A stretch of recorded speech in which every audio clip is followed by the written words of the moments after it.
Magandang araw po sa inyong lahat. Narito naman pong iniyot ang ating programa sa TV Apolyo.argumento na pinangunahan po ng Dalay Catholic Apology International. Ito po yung lingkod, kapatid, pananampalatayang Katolika, Sir RJ Seno. Samahan niyo po ako sa mikling oras, mikling panahon upang talakayin po natin ang mga bagay na may koneksyon po sa ating pong pananampalatayang Katolika. So yun, meron po tayo ngayong bibigyan na reaksyon, isang video. Pero actually itong video na ito, matagal na po itong video. Pero gusto po kasi ng sender po natin na kung pwede raw po, sabi niya, bigyan po natin ito ng reaksyon. Bakit po kasi lumagana po ito sa social media na video na ito, and at the same time actually boses lang po yung tinatawag na mapakikinggan po natin, and at the same time meron pong parang cartoons yung ginawa po niya kay Mr. Soriano. So gusto po nilang mabigyan po natin ng linaw itong sinabi ni Mr. Soriano. Sana po siya nilagay ng Panginoong Diyos po ngayon kasi namatay na po siya. So yun, hindi po tayo magtatagal. Yun, iyan po natin. Wag na po natin tagalan itong tinatawag na reaction na ito. And yun, before po tayo magbibigay ng reaction, pakinggan muna natin yung mga statements po niya, and at the same time yung mga argumento po niya. Ito na po. 14:37 ng unang Korinto. Pakinggan. So, sabi niya, bakit raw po may Biblia? Then pagkatapos yun, binanggit po niya yung talatang 1 Korinto 14:37, kung iniisip ni naman na siya'y propeta o ayon sa mga espiritu ay kilalanin niya ang mga bagay na inyong sinusulat ko na parang utos, na pawang utos ng Panginoon. So, i-continue natin. Kung iniisip ninyo man na siya'y propeta o ayon sa Espiritu, ay kilalanin niya ang mga bagay na sa inyo'y isinusulat ko na pawang utos ng Panginoon. Sulat ang Biblia, utos ng Diyos yun eh. Okay, so titingnan nyo po, di ba? Isa po itong panlilin lang eh. Bakit po? Kasi sabi ni San Pablo, itong mga sulat ko, kikilalanin ninyo na utos ng Panginoong Diyos. Hindi po niya sinabi na buong Biblia yung isinulat po niya. And remember, ang banal na kasulatan, marami po yung mga writers. For example, sa Old Testament, ang dami-dami mga propeta ng mga writers. Even nga yung tinatawag na Pentateuch, di ba? Then pagkatapos sa New Testament, ang dami-dami din pong mga writers. Hindi lang po si San Pablo yung tinatawag na nakasulat. Yung problema, binabalagtot po nila o ni Mr. Soriano itong pagkakaintindi sa sinabi ni San Pablo. Na-refer lang po ito sa kanyang isinulat doon sa mga iglesyang kanyang sinulatan. So, ang sino man makakabasa doon sa isinulat ni San Pablo, yung mga sulat po niya doon sa mga iglesia, ibig pong sabihin, dapat maniwalaan po itong utos ng Panginoong Diyos, pero hindi po ito refer sa tinatawag na Biblia. Naging nangyari lang po na meron po tayong Biblia, dahil po ang Santa Iglesia Katolika, Apostolika Romana, ang may gawa po nito. Ang Santa Iglesia Katolika, Apostolika Romana, ang nag-compile po nito para magiging meron po tayong tinatawag na banal na kasulatan. So, yan po, mali po si Mr. Soriano rito. Kaya yung wala sa Biblia, ayaw ng Diyos nun. Yan po yung wala sa Biblia. Hindi po yan mabasa sa Biblia na kapag wala sa Biblia, ayaw po ng Panginoong Diyos po yan. Wala po yan sa Biblia. Hindi po yan mabasa. Sa kanila po kasi gusto po nila letra por letrang mabasa. So kaya nga, hindi kami naniniwala sa December 25. Hindi kami naniniwala sa purgatorio. Hindi kami naniniwala sa Rosario. Kasi hindi po yan mabasa sa Biblia. Ang nasa isip po nila, basahin po ito letra por letra. Hindi po ganyan ang turo ng Iglesia Katolika, Apostolika Romana. Bakit naniniwala po tayo na mayroong purgatorio? Bakit po? Kasi ang Panginoong Diyos sa ating paniniwala at pananampalataya, ang Panginoong Diyos, siya po yung Diyos ng hustisya. At yun, bibigyan po niya yung hukom, yung mga taong may nakagawa ng kasalanan. Kung mabigat ito or tinatawag ni San Juan na kasalanang ikamamatay ng kaluluwa, yun may impyerno po siya. Pero may mga taong nakagawa ng kasalanan na hindi naman po ikamatay or ikakapa-impyerno po niya. So saan po siya ilalagay? Hindi naman po pwedeng ipasok po siya doon sa langit. Kasi Revelation chapter 21 verse 27, kahit ni isang kasalanan, hindi po makakapasok doon sa langit. Kaya nga po naniniwala po tayo sa sinabi ng Panginoon Kristo na yun, ano ba yan, sa bilangguan o sa ano pa, sa Bisaya pa. Mabibilanggo po siya doon hanggat mababayaran niya ang pinakalas na damage na ginawa po niya. So, yan po yung pinaniniwala natin purgatorio. Rosaryo, nandyan po yan sa Biblia. Kaya nga po lahat ng mga misteryo nakasulat po yan sa Biblia. Pero ang problema ng mga taong ito, ipapabasa po nila sa atin na dapat basahin raw po natin, letra por letra mabasa, hindi po yan paniniwalang Katolika. Yun. Pag wala ron, di niya pinasulat. Tinan mo Biblia, walang purgatorio sa Biblia. Ganun po ba? Hindi niya ipinasulat? Ang problema po dyan, ang dami-dami po mga bagay na pinaniniwalaan ninyo na hindi po nakasulat sa Biblia. O for example, yung sinasabing Biblia ay salita ng Panginoong Diyos, hindi po nakasulat sa Biblia eh. Pero pinaniniwalaan po ninyo. Sino ba ang nagturo ang Biblia ay salita ng Panginoong Diyos? Ang Santa Iglesia Katolika, Apostolika Romana. Pagkatapos sasabihin nyo, wala yan sa Biblia yung tinatawag na purgatorio. Ang problema po sa inyo, ang hinahanap nyo, letra por letrang mabasa, hindi po yan yung katuruan ng mga apostol. And never ang mga apostol nagturo, even ang ating Panginoong Jesucristo, never po siya nagturo. Kapag hindi mabasa letra por letra sa Biblia, ay huwag nyong paniwalaan ito. Imbento lang ito ni Luther pagkatapos sinusunod ng sektang inaaniban po ninyo at itinatag po ninyo, Mr. Soriano. Wag naman po magagalit yung naniniwala sa purgatorio. Ay hindi naman po. Kayo naman po yung galit ng Santa Iglesia Katolika Apostolika Romana. Halos araw-araw ng programa ninyo, ina-attack yung Iglesia Katolika Apostolika Romana. Pagkatapos kami po yung galit. Pero wala pong purgatorio sa Biblia. O, sino may sabi? Kayo? Sumulpot lang kayo sa 1980? Bungal lang kayo ng Cruz Perez? Hindi pwede. Pero ang mga santo, yung mga padre sa Iglesia Katolika, mas nakakaintindi sa banal na kasutan, nagsasabi na merong purgatorio.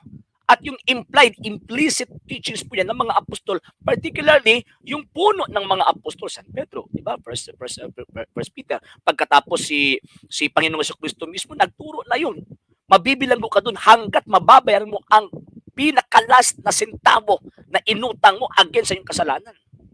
Hindi naman ako unang nagsabi niyan. Ayaw lang natin pansinin eh. Sinabi ni Rizal yan sa unexpurgated no limit angere. But now, let's see how the idea of purgatory, which is absent from both the Old and the New Testaments, became Catholic doctrine. The word purgatory is absent from both the Old and the New Testament according to Dr. Jose Rizal. So, abuti pa sa ang ibig sabihin, Bisaya po ako. Ang ibig sabihin, ang tinutukoy ni Dr. Jose Rizal, yung term purgatory ay talagang hindi ka po makakabasa niyan. Bakit? Kasi ang purgatory, it is a formula na ginawa ng Iglesia Katolika Apostolika Romana na nagre-refer doon sa isang lugar kung saan doon ka mabibilanggo hanggat mababayaran mo ang pinakalas sintabo na inutang mo sa Panginoong Diyos. St. Matthew chapter 5 verse 26. Yung problema sa inyo, naghahanap kayo ng letra por letra. So ngayon, sabi nyo, dapat paniwalaan natin sa Dr. Jose Rizal kasi bayanin natin yun eh.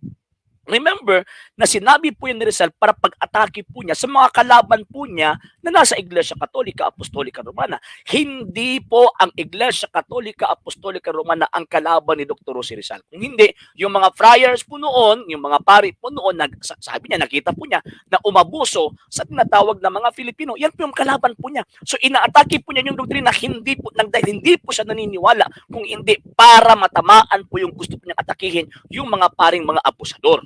Yan po yung sinabi ng history according to Dr. Gregorio Saide. So ngayon, naniniwala kayo kay Dr. Jose Rizal. So dapat natin tanggapin at sundin kung ano po yung ginawa ni Dr. Jose Rizal. Tingnan po natin itong tinatawag na Jose Rizal Life, Works and the Writings by Dr. Gregorio Saide. Ano po yung sinulat ni Dr. Gregorio Saide?